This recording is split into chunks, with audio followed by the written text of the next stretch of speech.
Hello students, so today we are going to start the new chapter, that is the diuretics. So in this chapter basically obviously you have to see the definition, then the classification of the diuretic and mechanism of action, as well as the dose and the adverse effect and uses of that particular class. So in classification there are only three classes. First we are going to see the definition. Okay, so the drug is the drug which increases the formation and excretion of urine along with the natriuresis are called as the diuretic. Okay, so असे drug which are increases the formation and excretion of urine, असे drug जे formation आणि excretion वाढवतात युरिनचं along with natriuresis, that is there is a loss of the sodium ion as well, are called as the diuretic. So in classification, first class is the weak diuretics. So first class is again divided into four subclasses. So in that first class is the osmotic diuretic, example is the mannitol, glycerol and the sucrose. Okay, second is the xanthine derivative, example is the aminophylline and the theophylline. Third one is the carbonic anhydrase inhibitor, which have an example acetazolamide and the dorzolamide. Then potassium sparing diuretic, which have an example triamendrin and the amiloride. Then second class is the thiazide diuretic, which is also called as a moderately efficacious diuretics, or which is also called as a moderately effective diuretic. So examples are the hydrochlorothiazide, benzthiazide, clopamide, chlorothianidone. Okay, so these are the example of the thiazide diuretic. Then highly effective diuretic, which are nothing but the loop diuretic or the high ceiling diuretic. असं म्हणजे loop diuretic are also called as a high ceiling diuretic, और these are also called as a highly efficacious or the effective diuretic. So examples are the furosemide, examples are the furosemide or the furosemide, both are the same.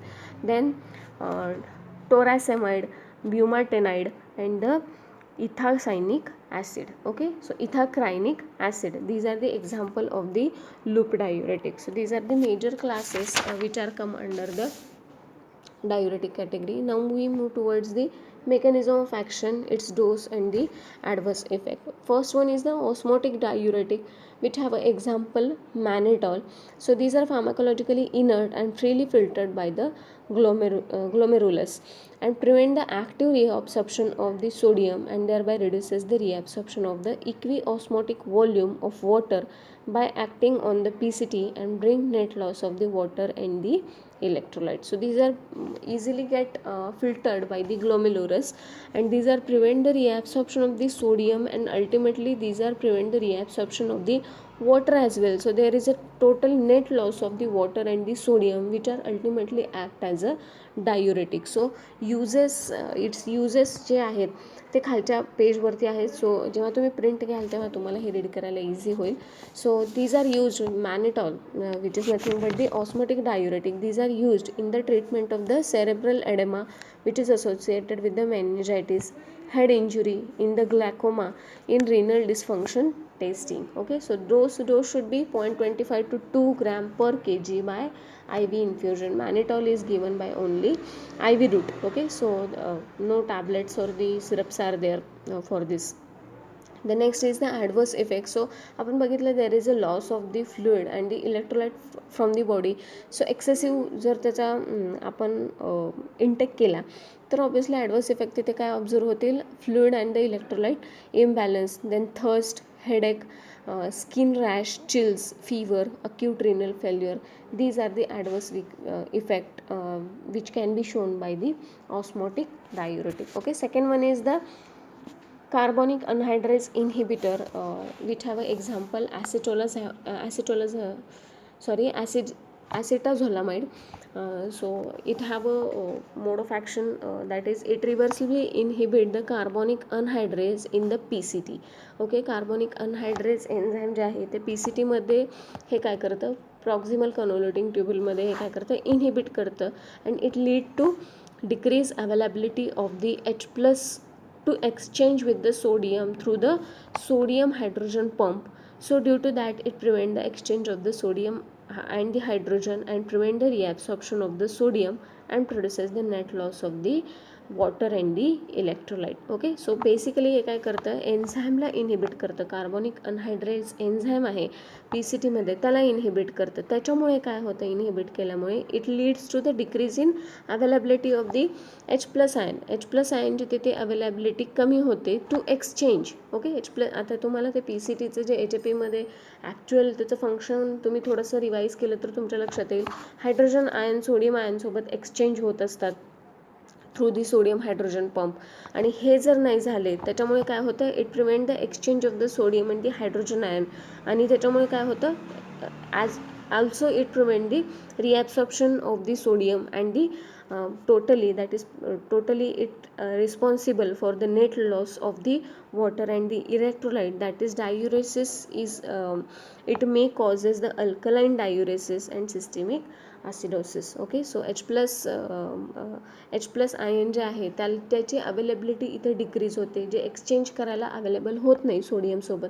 त्याच्यामुळे सोडियमचं जे रिॲब्सॉर्प्शन आहे ते तिथे prevent होतं आणि त्याच्यामुळे ultimately काय होतं, जे सोडियम आणि वॉटर लॉस आहे बॉडीतून, which is nothing but act as a diuresis, तो इफेक्ट आपल्याला तिथे काय होतो, शो होतो. Okay, so these are used in the treatment of the glaucoma और in case of a petit mal epilepsy as an adjuvant drug इथे use केला जातो. Also use in a edema in case of a CHF. Okay, CHFमध्ये जर edema observe होत असेल तर in such cases it can be use. Okay, dose so 250 to 375 milligram oral dose once a daily can be given. And the adverse effect जसं आपण बघितलं that is acidosis, hypokalemia, okay, then drowsiness, then skin rashes, weight loss, fatigue. These are the adverse effect we can see. Next is the potassium sparing diuretic, which have a example spironolactone. So it is a aldosterone antagonist. Okay, so the word antagonist is there. It is an aldosterone antagonist which antagonize the tubular effect of aldosterone. Okay, so अल्डोस्टेरॉनला काय करतं, हे antagonize करतं, म्हणजे त्याचा effect block करतं into the tubular effect. Okay, so PCTमध्ये tubular इफेक्टमध्ये हे काय करतं, थोडक्यात ट्युबल्समध्ये हे काय करतं, अल्डोस्टेरॉनला ब्लॉक करतं. That is sodium reabsorption and loss of potassium leading to sodium and water loss in urine. These agents pair that is protect potassium ion, hence known as the potassium sparing diuretic. तर जसं आपण carbonic अनहायड्रेज इन्हिबिटरमध्ये बघितलं की तिथे हायपोकॅलेमिया म्हणजे loss of electrolyte तिथे होतो, म्हणजे सोडियम होतो, त्यासोबत पोटॅशियम पण होतो आणि त्याच्यामुळे हायपोकॅलेमिया हा ॲडवर्स इफेक्ट तिथे आपल्याला मेजरली ऑब्झर्व होतो. But in case of a potassium sparing diuretic, त्याच्या नावातच आहे की इथे काय होतं, पोटॅशियमचा लॉस तिथे होत नाही. हे अल्डोस्टेरॉन अँटागोनिस्ट जे आहेत ते काय करतात, फक्त सोडियमचं रिॲब्सॉर्प्शन तिथे अवॉइड करतात आणि पोटॅशियमचा जो लॉस आहे तो तिथे काय करतात, ब्लॉक करतात.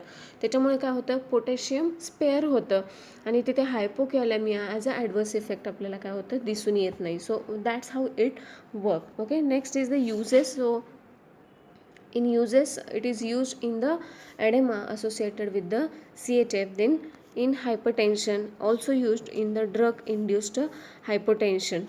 ओके, सो हायपोटेन्शन ड्रग, काही पर्टिक्युलर ड्रग घेतल्यामुळे झालेल्या हायपोटेन्शनच्या केसेसमध्ये यूज केलं जातं, हायपरटेन्शनमध्ये सुद्धा यूज केलं जातं आणि in edema which is associated with the CHF या केसेसमध्ये सुद्धा ते यूज केलं जातं. Okay, 25 to 100 milligram oral dose can be given. Okay, TID. Okay, TID is there, it is by mistake PID. Okay, so next adverse effect, fluid and electrolyte imbalance obviously, then drowsiness, then gynecomastia, then impotence or the menstrual problems may be there. Okay, so this is about the potassium sparing drugs.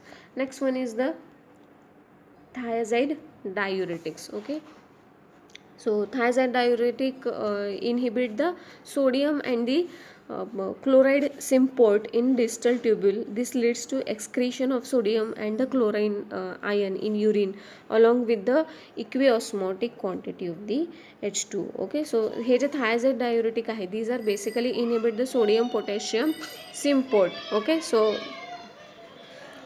In the distal ट्युब्युलमध्ये हे sodium पोटॅशियमचं absorption तिथे काय करतं ते prevent करतं, so that जे sodium आणि क्लोराईड आयनचं, सो दॅट जे सोडियम आणि क्लोराईड आयन आहे these are get excreted with the equiosmotic volume of the water and these are by this way these are act as a diuretic. Okay, so uses of this, that is these are used in a hypertension in edema associated with the CHF. Okay, so the dose is 25 to 100 milligram daily in divided doses. Okay, so the again the adverse effect are hypokalemia, जसं आपण बघितलं इथे sodium chloride म्हणजे डायस्टल ट्यूबवरती हे फक्त काम करतं, तर sodium chloride ion सोबत इथे पोटॅशियम सुद्धा एक्सक्रीट होतं, त्याच्यामुळे हायपोकॅलेमिया हा साईड इफेक्ट आपल्याला तिथे ऑब्झर्व होऊ शकतो. Okay, next is the skin rashes, then impotence, epigastric disturbance, jaundice, aplastic anaemia. These are the सम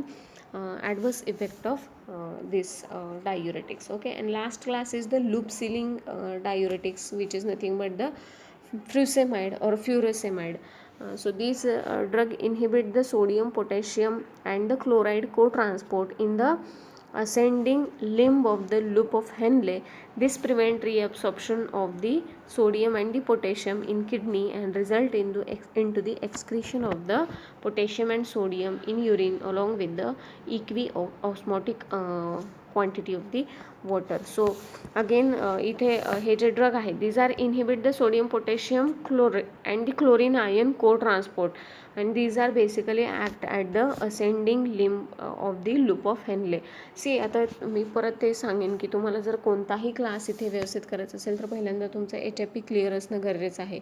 पहिल्यांदा युरिन फॉर्मेशन कसं होतं आणि एक्सक्रिशन कसं होतं, कोणते आयन्स कुठे एक्सचेंज होतात, what is the way of formation of the urine, so हे तुम्हाला माहिती असणं खूप गरजेचं आहे. Then and only you can easily get identified और remember these things. Okay, so जे असेंडिंग लिंब आहे लूप ऑफ हेनलेचं, तिथे जे सोडियम, पोटॅशियम आणि क्लोराईडचं को ट्रान्सपोर्ट होत असतं तिथे हे बेसिकली इनहिबिट करतं, सो दॅट व्हॉट हॅपन, रिॲब्सॉर्प्शन जे आहे सोडियमचं आणि पोटॅशियमचं ते किडनीमध्ये होत नाही आणि त्याच्यामुळे अल्टिमेटली काय होतं, there is a excretion of the potassium and sodium into the urine along with the equiosmotic quantity of the water. Okay, then the adverse effect of these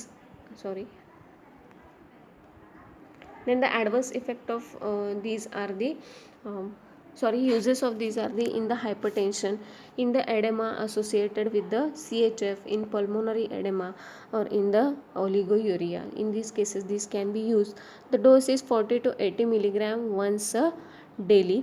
then obviously आता इथे आपण बघितलं आहे पोटॅशियमचं excretion होतं आहे बॉडीमधून, म्हणून आपल्याला तिथे ॲडवर्स इफेक्ट हायपोकॅलेमिया ऑब्झर्व होतं, डिहायड्रेशन, बिकॉज याच्यामध्ये तुम्ही जर बघितलं तर सोडियम, पोटॅशियम आणि क्लोराईड या सगळ्याच इलेक्ट्रोलाइटचं विथ द वॉटर डिहायड्रेशन होतं आहे, सो देर इज लॉस होतो आहे, so that's why it may be responsible for the dehydration which is ultimately cause fall in the BP. Then muscle cramp, okay, epigastric distress, photosensitivity, these are the some or the cardiac arrest, then the sudden death, these things can be happen. So these are the adverse effect of the diuretic. So here we have completed the diuretic chapter.